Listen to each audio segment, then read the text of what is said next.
여러분은 이런 의문을 가져보신 적 있으신가요? 왜 어떤 사람은 90세까지 건강하게 살다가 잠들 듯 편안히 세상을 떠나고 어떤 사람은 60대부터 병원을 전전하며 몇 년씩 고생하다 돌아가실까요? 운이나 타고난 유전자의 차이일까요? 서울대학병원에서 40년간 환자들을 진료해온 김 교수는 충격적인 사실을 말했습니다. 처음 몇 년간은 우연의 일치라고 생각했어요. 하지만 수천 명의 환자를 지켜보니 확실한 패턴이 있더라고요. 편안하게 생을 마감한 환자들에게는 분명한 공통점이 있었다는 겁니다. 부산의 한 응급실 의사도 비슷한 증언을 했습니다. 밤늦게 응급실에 실려 오시는 분들을 보면 두 부류로 나뉘어요. 한 분은 가족들이 모두 달려와서 마지막 인사를 나누고 평화롭게 가시고, 다른 분은 혼자 오셔서 며칠씩 고생하시다 돌아가세요. 대구의 한 내과 전문의는 더욱 구체적으로 말했습니다. 30년 넘게 노인 환자들을 진료하면서 발견한 건데, 편안한 죽음을 맞이한 분들에게는 정말 뚜렷한 5가지 특징이 있어요. 그는 진료 기록을 뒤져가며 이런 패턴들을 찾아냈다고 합니다. 오늘은 전국 각지의 의료진들이 공통적으로 증언하는 그 5가지 특징에 대해 자세히 말씀드리겠습니다. 혹시 여러분도 나는 어떤 죽음을 맞이하게 될까? 라는 생각을 해보신 적 있으시죠? 이 영상을 끝까지 보시면 그 답을 찾으실 수 있을 겁니다. 사실 많은 분들이 착각하는 부분이 있어요. 건강하게 오래 사는 것과 편안하게 죽는 것이 같다고 생각하시는 건데, 실제로는 전혀 다른 개념이라고 합니다. 아무리 100세까지 살아도 마지막 10년을 병상에서 고통 속에 보낸다면 그게 과연 좋은 삶이었다고 할 수 있을까요?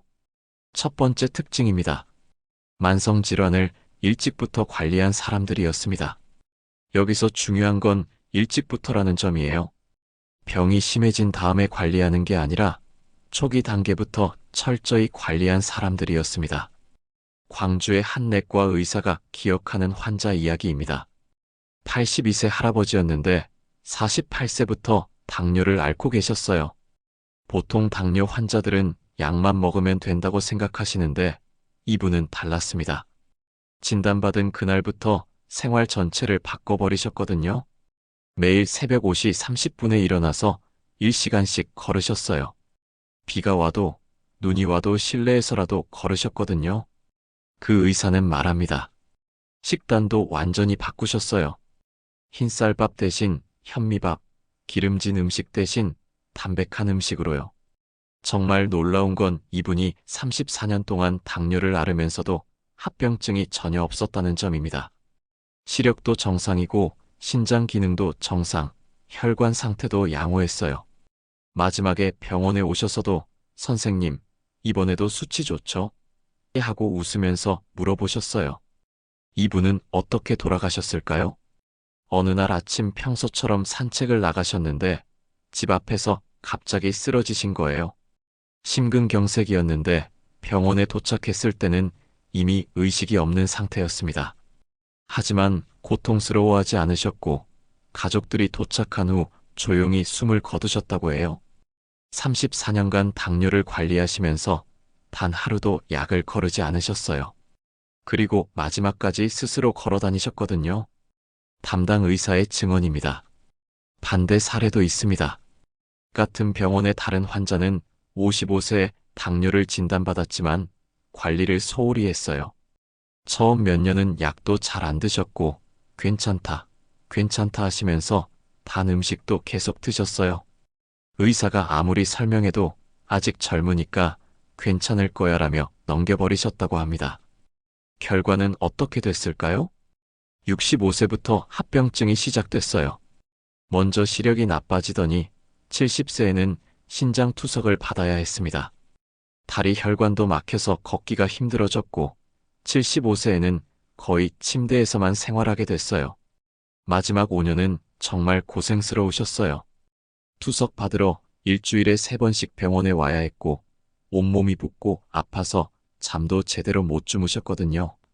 담당 간호사의 말입니다.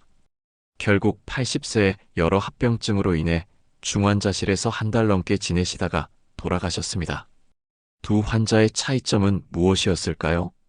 똑같은 당뇨라는 병을 앓았지만 한 분은 34년간 건강하게 지내시다가 편안히 가셨고 다른 분은 마지막 15년을 고생 속에서 보내셨어요.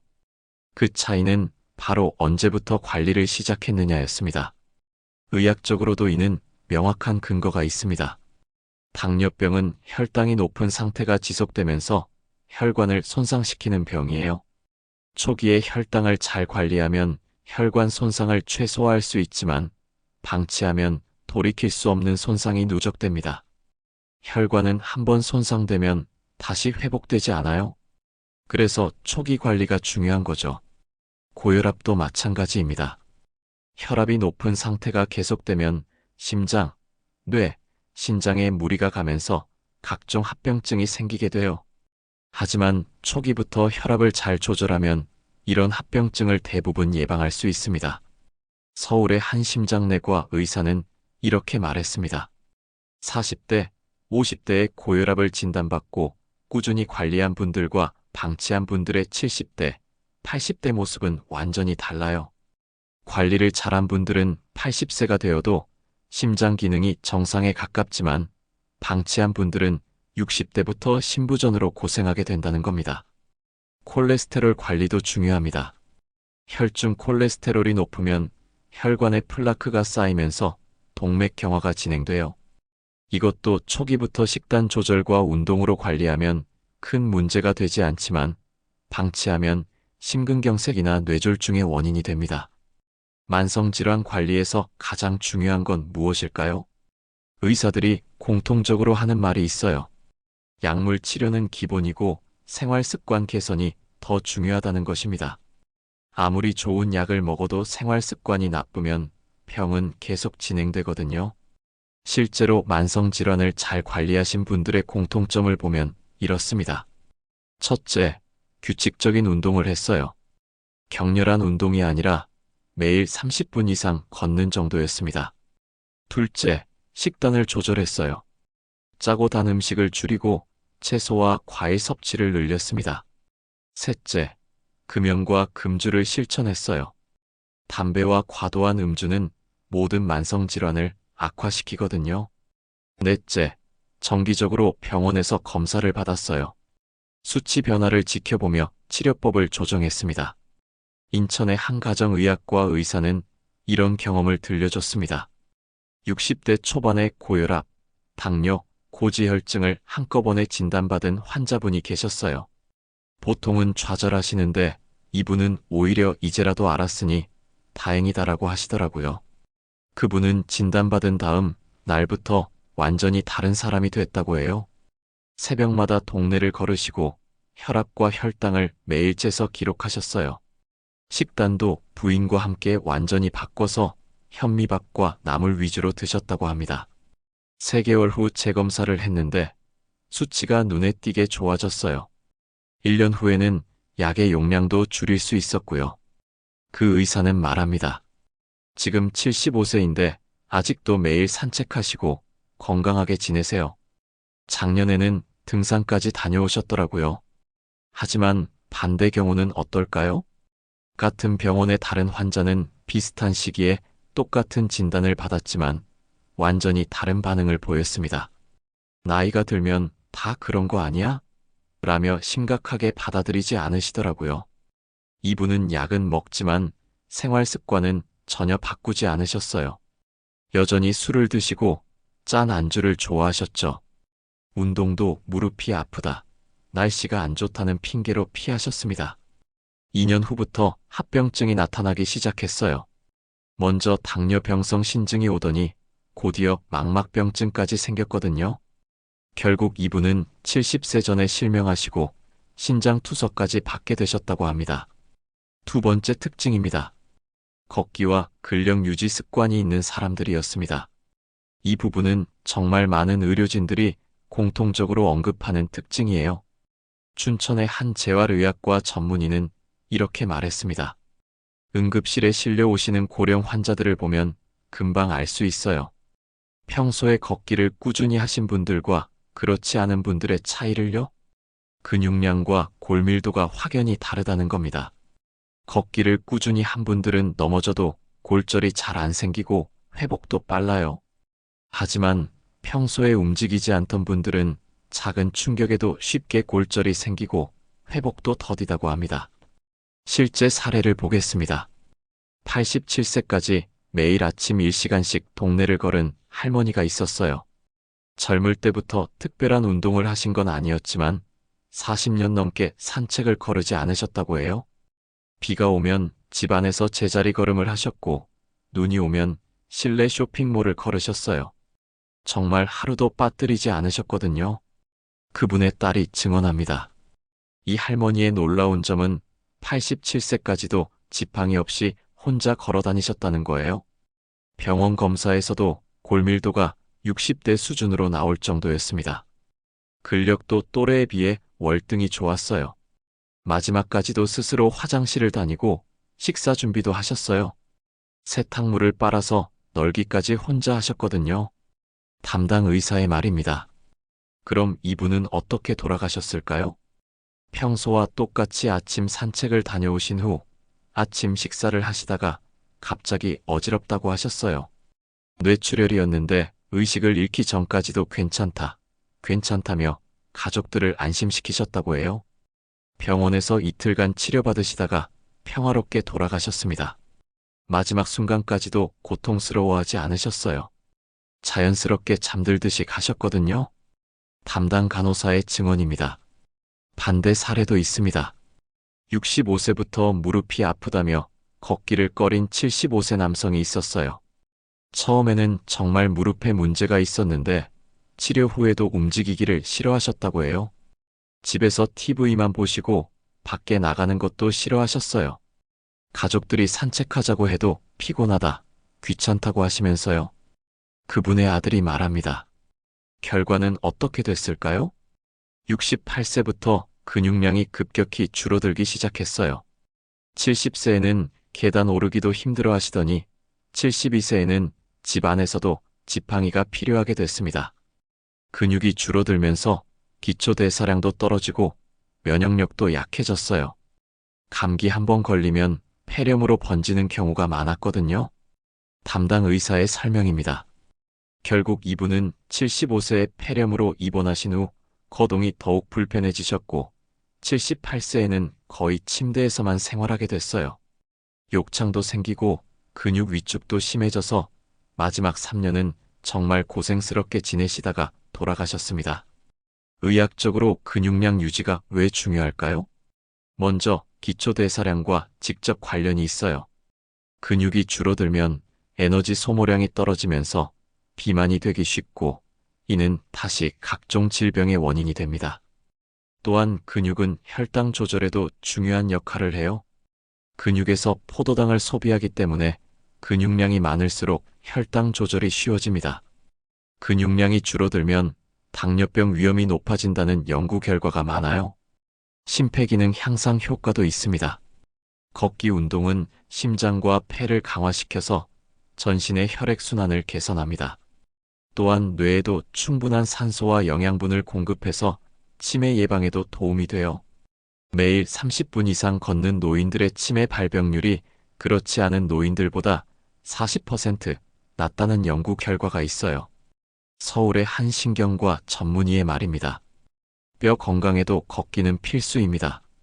걷기는 체중 부하 운동이라서 뼈에 적절한 자극을 주면서 골밀도를 유지시켜줘요. 반대로 움직이지 않으면 골다공증이 빨리 진행됩니다. 침대에만 누워있으면 일주일에 1%씩 골밀도가 떨어진다는 보고가 있어요. 정형외과 의사의 설명입니다. 그렇다면 어떤 운동이 가장 좋을까요? 의사들이 공통적으로 추천하는 건 역시 걷기였어요. 격렬한 운동은 오히려 부작용이 있을 수 있어요. 하지만 걷기는 누구나 안전하게 할 수 있고 효과도 좋거든요. 중요한 건 강도가 아니라 꾸준함이라고 합니다. 하루 1만 보를 걸으려고 무리하기보다는 매일 30분씩이라도 꾸준히 걷는 게 더 중요하다는 거예요. 무리하면 오히려 관절에 부담이 되고 포기하기 쉬워져요. 근력 운동은 어떨까요? 60세 이후부터는 걷기와 함께 근력 운동도 중요하다고 의사들은 말합니다. 하지만 헬스장에서 무거운 기구를 들 필요는 없어요. 집에서 할 수 있는 간단한 동작들만으로도 충분하다고 해요. 전주의 한 재활의학과 의사가 추천하는 운동이 있습니다. 의자에 앉았다 일어나기, 벽에 대고 팔굽혀펴기, 제자리에서 발 뒤꿈치 들어올리기 같은 동작들이에요. 이런 간단한 운동을 하루 10분씩만 해도 근력 감소를 막을 수 있다는 겁니다. 실제로 83세까지 이런 운동을 꾸준히 한 할아버지가 있었어요. 젊을 때는 운동과 거리가 멀었던 분인데 70세 이후부터 시작하셨다고 해요. 처음에는 의자에서 일어나는 것도 힘들었는데 3개월 후부터는 확실히 달라지더라고요. 이분의 놀라운 점은 80세가 넘어서도 스스로 목욕을 하고 빨래를 널고 심지어 간단한 요리까지 하셨다는 거예요. 근력이 있으니까 일상생활을 혼자서 다 할 수 있었거든요. 가족들에게 부담을 주지 않으셨어요. 그분의 며느리가 증언합니다. 하지만 운동을 전혀 하지 않은 사람들은 어떨까요? 같은 나이대의 다른 노인분은 나이가 들면 쉬어야 한다며 움직이기를 꺼려 하셨어요. 75세부터는 계단 오르기가 힘들어지시더니 77세에는 의자에서 일어나는 것도 누군가의 도움이 필요하게 됐습니다. 근육이 없으니까 넘어질 위험도 높고 한 번 넘어지면 회복도 오래 걸리더라고요. 담당 물리치료사의 말입니다. 결국 이분은 80세부터 거의 누워서 생활하게 됐고 욕창과 폐렴으로 고생하시다가 돌아가셨습니다. 세 번째 특징입니다. 마음을 비우고 스트레스를 다스린 사람들이었습니다. 이 부분은 많은 의료진들이 정말 신기하다고 표현하는 부분이에요. 정신건강의학과 전문의들은 이런 말을 자주 합니다. 스트레스가 몸에 미치는 영향은 생각보다 훨씬 커요. 특히 노년기에는 더욱 그렇죠. 실제 사례를 보겠습니다. 평생 온화한 성격으로 살아온 82세 할아버지가 있었어요. 젊을 때는 사업도 해보고 실패도 경험했지만 늘 긍정적으로 받아들이셨다고 해요. 힘든 일이 있어도 그럴 수도 있지 뭐라며 웃어넘기시는 분이었어요. 이분의 가족들이 증언하는 내용이 흥미로워요. 할아버지는 화내는 걸 본 적이 거의 없어요. 스트레스를 받을 일이 있어도 하루 이틀 지나면 금방 잊어버리셨거든요. 이분이 75세 때 건강검진을 받았는데 의사가 깜짝 놀랐다고 해요. 혈압, 혈당, 콜레스테롤 수치가 모두 정상 범위였거든요. 나이에 비해 혈관 상태도 너무 좋으시더라고요. 50대 수준이었어요. 더욱 놀라운 건 이분의 면역력이었습니다. 같은 동네 또래들은 감기나 몸살로 자주 고생하는데 이분은 거의 아프지 않으셨어요. 1년에 한두 번 감기 기운이 있어도 이틀 정도면 금방 나으셨어요. 스트레스를 잘 관리하는 분들의 공통점이 있다고 의사들은 말합니다. 첫째, 작은 일에 연연하지 않아요. 둘째, 남을 탓하기보다는 상황을 받아들여요. 셋째, 과거나 미래보다는 현재에 집중해요. 넷째, 감사하는 마음을 자주 표현해요. 부산의 한 정신건강의학과 의사가 기억하는 환자 이야기입니다. 78세 할머니였는데 남편을 일찍 여의고 혼자 자녀들을 키우신 분이었어요. 정말 고생을 많이 하셨는데 항상 그래도 감사하다는 말씀을 하셨어요. 이분은 어떤 상황에서도 긍정적인 면을 찾으려고 노력하셨다고 해요. 경제적으로 어려워도 건강하니까 감사하다. 몸이 아파도 가족들이 있으니까 다행이다라고 하셨거든요. 병원에 오셔도 항상 웃으시면서 직원들에게도 고맙다고 인사하셨어요. 이분은 85세까지 특별한 병 없이 지내시다가 어느 날 잠들듯이 편안하게 돌아가셨습니다. 마지막까지도 가족들에게 모두 고생 많이 했다. 고맙다는 말씀을 하셨다고 해요. 반대 사례도 있습니다. 평생 성격이 급하고 화를 자주 내던 74세 남성이 있었어요. 작은 일에도 스트레스를 받고 밤에 잠들기 전까지 그날 있었던 일들을 계속 생각하는 분이었습니다. TV 뉴스를 보면서도 화를 내시고 정치 얘기만 나와도 혈압이 올라가시더라고요. 그분의 부인이 증언합니다. 잠들기 전에도 아, 오늘 그 사람이 왜 그랬을까? 내일은 뭘 해야 하나 하면서 계속 생각하셨어요. 이런 만성 스트레스의 결과는 어떻게 나타났을까요? 먼저 혈압약을 먹어도 수치가 잘 조절되지 않았어요. 항상 긴장 상태였기 때문에 혈압이 계속 높게 유지됐거든요. 스트레스 호르몬인 코르티솔 수치도 정상보다 높았어요. 면역력도 떨어졌습니다. 같은 동네 사람들보다 감기에 더 자주 걸리고 한 번 걸리면 회복도 더뎠어요. 소화불량과 불면증도 자주 겪으셨다고 합니다. 결국 이분은 76세의 뇌졸중으로 쓰러지신 후 반신마비가 됐어요. 그 후 4년간 병상에서 지내시면서 가족들도 함께 고생하셨습니다. 마지막까지도 왜 나만 이런 일이 생기나 억울하다는 말씀을 자주 하셨어요. 의학적으로 스트레스가 몸에 미치는 영향은 정말 광범위합니다. 만성 스트레스는 코르티솔이라는 호르몬의 분비를 증가시켜요. 코르티솔이 계속 높은 상태가 되면 면역 체계가 약해지고 염증 반응이 증가합니다. 또한 스트레스는 혈압과 혈당을 상승시키고 혈관을 수축시켜서 심혈관 질환의 위험을 높여요. 스트레스를 많이 받는 사람들의 심근경색 발병률이 그렇지 않은 사람들보다 두세 배 높다는 연구 결과가 있어요. 뇌에도 직접적인 영향을 미칩니다. 만성 스트레스는 뇌의 해마라는 부위를 손상시켜서 기억력 저하와 치매 위험을 높인다고 해요. 스트레스가 많은 노인들의 치매 발병률이 더 높다는 것이 여러 연구에서 확인됐어요. 소화 기능에도 문제를 일으킵니다. 스트레스를 받으면 위산 분비가 증가하고 장 운동도 불규칙해져요. 그래서 소화불량, 위염, 과민성 대장 증후군 등이 생기기 쉽습니다. 수면에도 악영향을 미쳐요. 스트레스로 인해 교감신경이 과도하게 활성화되면 잠들기 어려워지고 수면의 질도 떨어집니다. 수면 부족은 다시 스트레스를 증가시키는 악순환을 만들어요. 그렇다면 스트레스를 어떻게 관리해야 할까요? 의사들이 추천하는 방법들이 있어요. 첫째, 마음 챙김과 명상입니다. 하루 10분씩이라도 조용한 시간을 갖고 현재 순간에 집중하는 연습을 해보세요.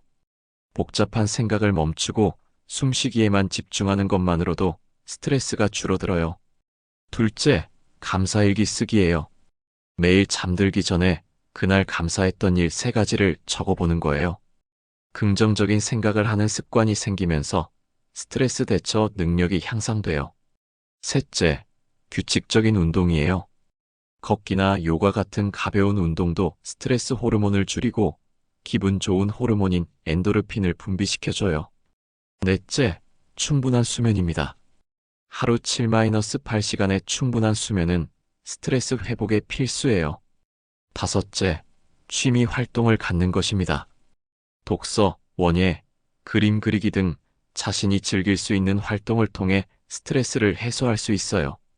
좋아하는 일에 집중할 때는 스트레스 호르몬 분비가 현저히 줄어든다는 연구 결과가 있어요. 창원의 한 내과 의사가 기억하는 특별한 환자가 있습니다. 79세 할머니였는데 70세부터 서예를 시작하셨다고 해요. 처음에는 글씨가 삐뚤빼뚤했는데 매일 2시간씩 연습하시더니 정말 멋진 작품을 쓰시더라고요.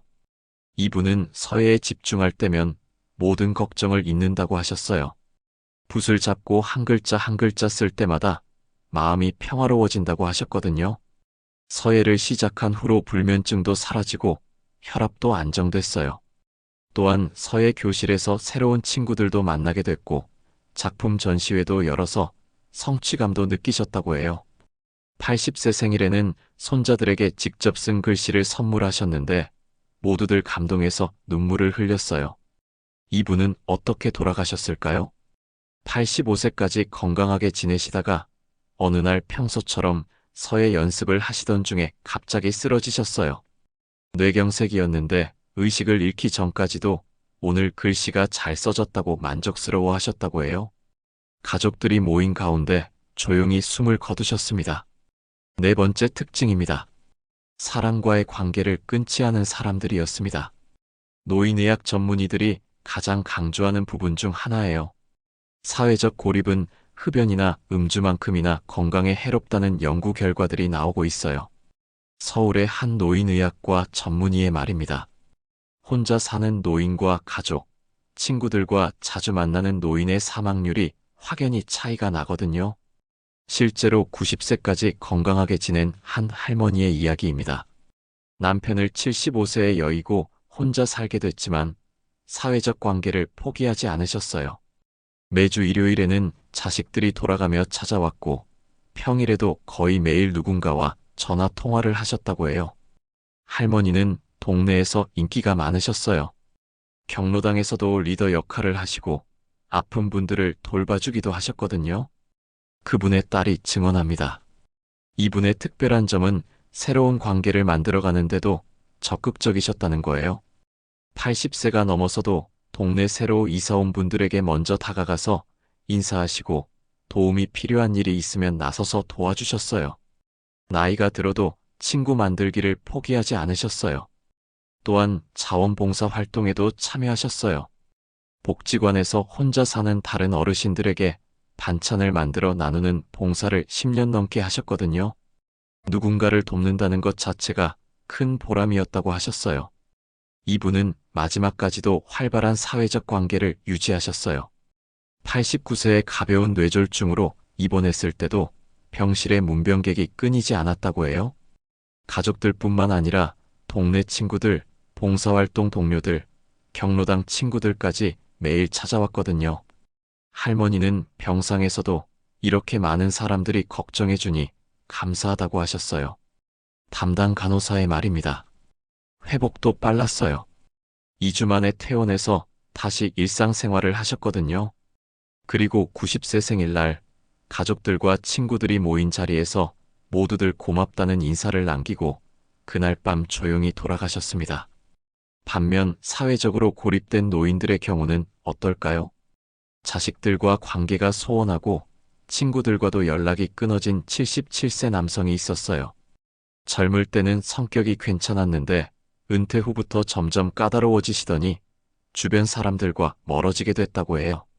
작은 일에도 화를 내시고 자식들이 찾아와도 불만만 토로하셨어요. 그분의 아들이 말합니다. 처음에는 자주 찾아뵈려고 했는데 갈 때마다 기분이 나빠져서 점점 발걸음이 뜸해졌어요. 친구들과의 관계도 마찬가지였어요. 동창회나 모임에 나가서도 남 흉을 보거나 부정적인 얘기만 하시더니 결국 아무도 연락하지 않게 됐다고 해요. 혼자 집에서 TV만 보시면서 세상이 다 문제다. 요즘 사람들은 인정이 없다고 하셨어요. 이런 고립의 결과는 어떻게 나타났을까요? 먼저 우울증이 생겼어요. 혼자 있는 시간이 많다 보니 부정적인 생각만 계속하게 되고 점점 의욕도 떨어졌거든요. 식사도 제대로 안 하시고 개인위생 관리도 소홀해지셨어요. 건강 관리에도 소홀해지셨어요. 아픈 곳이 있어도 병원에 혼자 가기 싫어하시고 약도 제대로 안 드셨어요. 누가 챙겨주는 사람이 없으니까 건강이 점점 나빠지더라고요. 면역력도 떨어졌습니다. 감기에 자주 걸리고 한 번 걸리면 회복도 오래 걸렸어요. 외로움 자체가 스트레스가 되어서 면역 체계를 약화시킨다고 하더라고요. 결국 이분은 79세에 폐렴으로 입원하신 후 혼자 병실에서 지내셨어요. 문병 오는 사람도 거의 없었고 간병인만 옆에 있었다고 해요. 마지막까지도 왜 아무도 나를 찾지 않나며 서운해하셨어요. 의학적으로 사회적 관계가 건강에 미치는 영향은 정말 놀라워요. 사회적 관계가 풍부한 사람들은 그렇지 않은 사람들보다 사망률이 50% 낮다는 연구 결과가 있어요. 이는 금연이나 금주의 효과보다도 더 크다고 합니다. 면역 기능에도 직접적인 영향을 미쳐요. 사람들과의 긍정적인 교류는 면역세포의 활동을 증가시키고 염증 수치를 낮춰준다고 해요. 반대로 외로움은 만성 염증을 증가시켜서 각종 질병의 위험을 높입니다. 뇌 건강에도 좋아요. 사회적 활동은 뇌를 지속적으로 자극해서 인지 기능 저하를 막아준다고 해요. 대화를 하고 새로운 사람들을 만나고 함께 활동하는 것 자체가 뇌 운동이 되는 거죠. 정신 건강에도 큰 도움이 됩니다. 사회적 지지는 우울감을 줄이고 삶의 만족도를 높여준다고 해요. 누군가가 나를 신경 써준다는 느낌 자체가 정신 건강에 큰 도움이 돼요. 그렇다면 나이가 들어서도 사회적 관계를 어떻게 유지할 수 있을까요? 의사들이 추천하는 방법들이 있어요. 첫째, 기존 관계를 소중히 하세요. 가족, 친구들과의 관계에서 작은 갈등이 있어도 먼저 화해의 손길을 내미는 게 좋아요. 나이가 들수록 관계 회복이 어려워지니까 지금부터라도 노력해보세요. 둘째, 새로운 관계를 만들어 가세요. 동호회, 종교 모임, 자원봉사 활동 등을 통해 비슷한 관심사를 가진 사람들을 만날 수 있어요. 나이가 들어서도 새로운 친구를 만드는 건 충분히 가능해요. 셋째, 정기적인 만남을 만드세요. 일주일에 한 번이라도 누군가와 만나거나 통화하는 시간을 정해두는 게 좋아요. 규칙적인 사회적 접촉이 건강 유지에 정말 중요해요. 넷째, 도움을 요청하거나 제공하세요. 다른 사람을 돕거나 도움을 받는 과정에서 자연스럽게 관계가 깊어져요. 주고받는 관계가 더 오래 지속되고 더 의미 있어요. 다섯 번째이자 마지막 특징입니다. 죽음 준비를 미리 한 사람들이었습니다. 이 부분은 호스피스 전문의들이 가장 많이 경험하는 내용이에요. 미리 준비를 하신 분들과 그렇지 않은 분들의 임종 과정은 정말 달라요. 서울의 한 호스피스 전문의의 말입니다. 준비된 분들은 두려움 없이 평화롭게 가시는 반면 그렇지 않은 분들은 마지막까지 불안해하시거든요. 실제 사례를 보겠습니다. 76세부터 자신의 죽음을 차근차근 준비한 할아버지가 있었어요. 건강할 때부터 연명치료에 대한 본인 의사를 명확히 하시고 가족들과도 충분히 대화를 나누셨어요. 할아버지는 과도한 치료로 고생하지 말고 자연스럽게 보내달라고 하셨어요. 그분의 아들이 증언합니다. 사전 의료 의향서도 작성하시고 장례식 진행 방법, 심지어 묘지 자리까지 미리 정해두셨거든요. 이분이 특히 신경 쓰신 부분은 가족들과의 관계 정리였어요. 살면서 미안했던 일들, 고마웠던 일들을 하나씩 이야기하시며 마음의 짐을 덜어내셨다고 해요.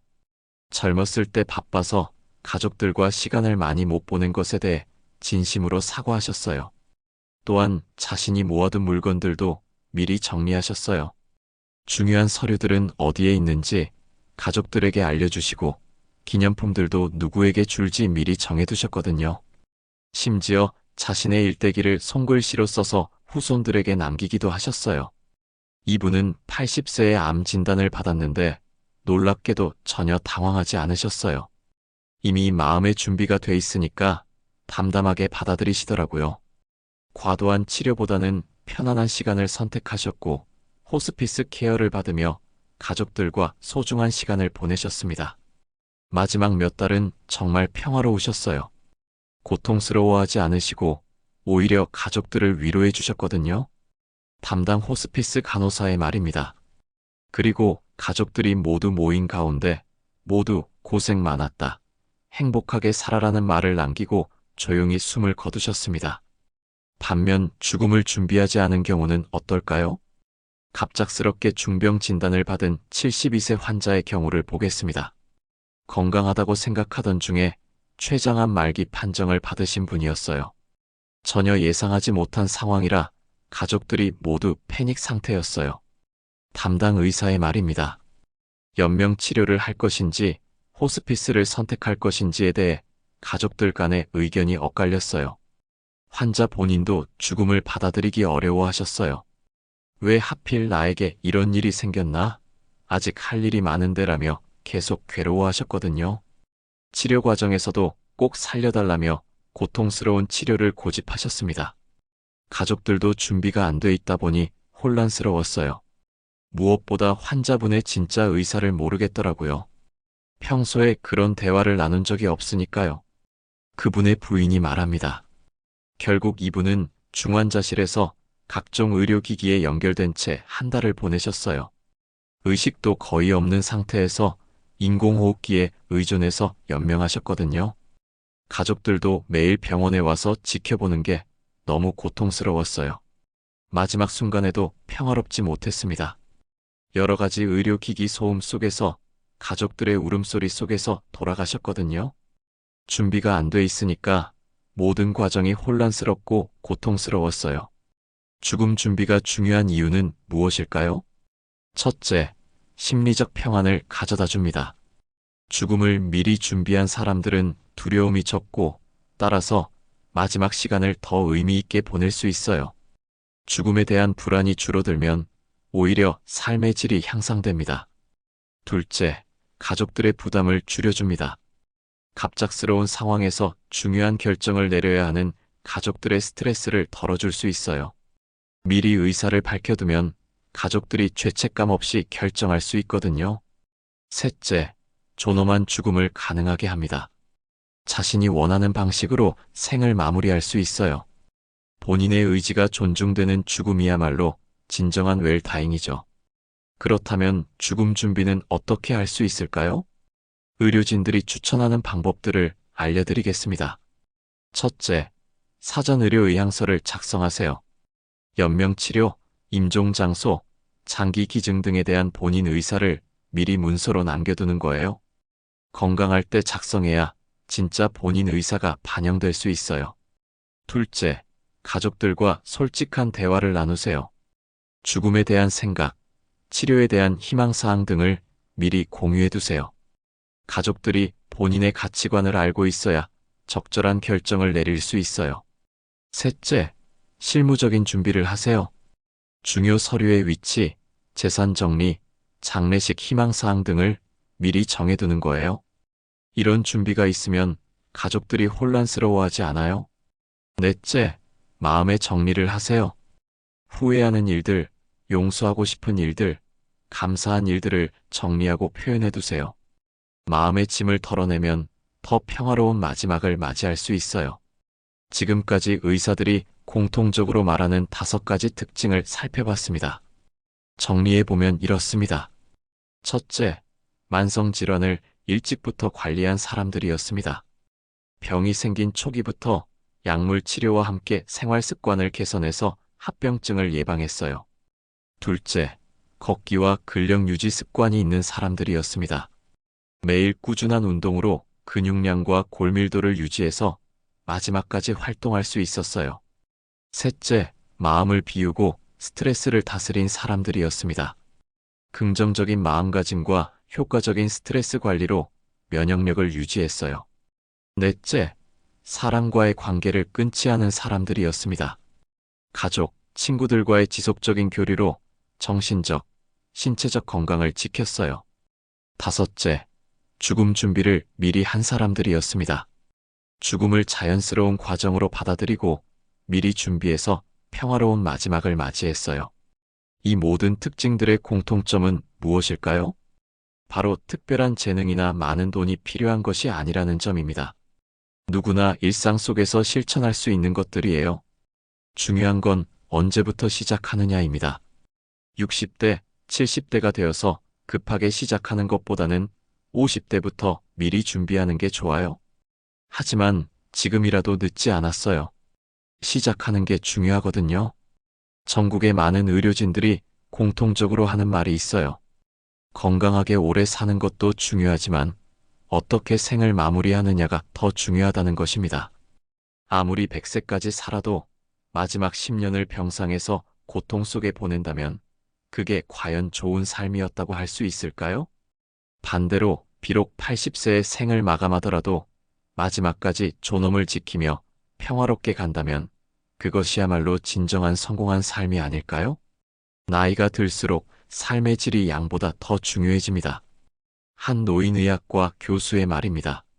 죽음은 누구나 맞이해야 할 자연스러운 과정입니다. 피할 수도 없고 피해야 할 이유도 없어요. 하지만 어떤 모습으로 그 순간을 맞이할지는 우리가 선택할 수 있습니다. 의사들이 본 편안한 죽음의 공통점들을 보면 결국 삶을 어떻게 살았느냐에 달려 있었어요. 몸을 건강하게 관리하고 마음을 평화롭게 유지하며 소중한 사람들과의 관계를 가꾸어 가는 것, 그리고 언젠가 맞이할 죽음을 두려워하지 않고 미리 준비하는 것. 이런 것들이 바로 편안한 죽음으로 이어지는 길이었습니다. 지금 이 순간부터라도 늦지 않았어요. 작은 변화부터 시작해보세요. 오늘부터 조금씩 더 걷고, 가족과 더 많은 대화를 나누고, 스트레스를 줄이려고 노력해보세요. 만성질환이 있다면 지금부터라도 제대로 관리해보세요. 새로운 사람들과 관계를 맺고 취미 활동도 시작해보세요. 그리고 용기 있게 죽음에 대해서도 생각해보시고 가족들과 대화를 나눠보세요. 여러분은 어떤 죽음을 맞이하고 싶으신가요? 고통스럽게 오랜 시간 병상에서 지내다가 가시는 것과 마지막까지 존엄을 지키며 평화롭게 가시는 것 중에서 선택할 수 있다면 어떤 걸 선택하시겠어요? 답은 분명해요. 그리고 그 답을 실현하는 방법도 오늘 영상에서 모두 말씀드렸습니다. 댓글로 여러분의 생각을 들려주세요. 혹시 주변에 이런 내용이 도움이 될 분들이 계시다면 꼭 공유해 주시기 바랍니다. 특히 부모님들께 보여드리면 정말 유용한 정보가 될 거예요. 영상이 도움이 되셨다면 좋아요와 구독 버튼도 눌러주세요. 여러분의 건강하고 행복한 노후를 진심으로 응원합니다. 감사합니다.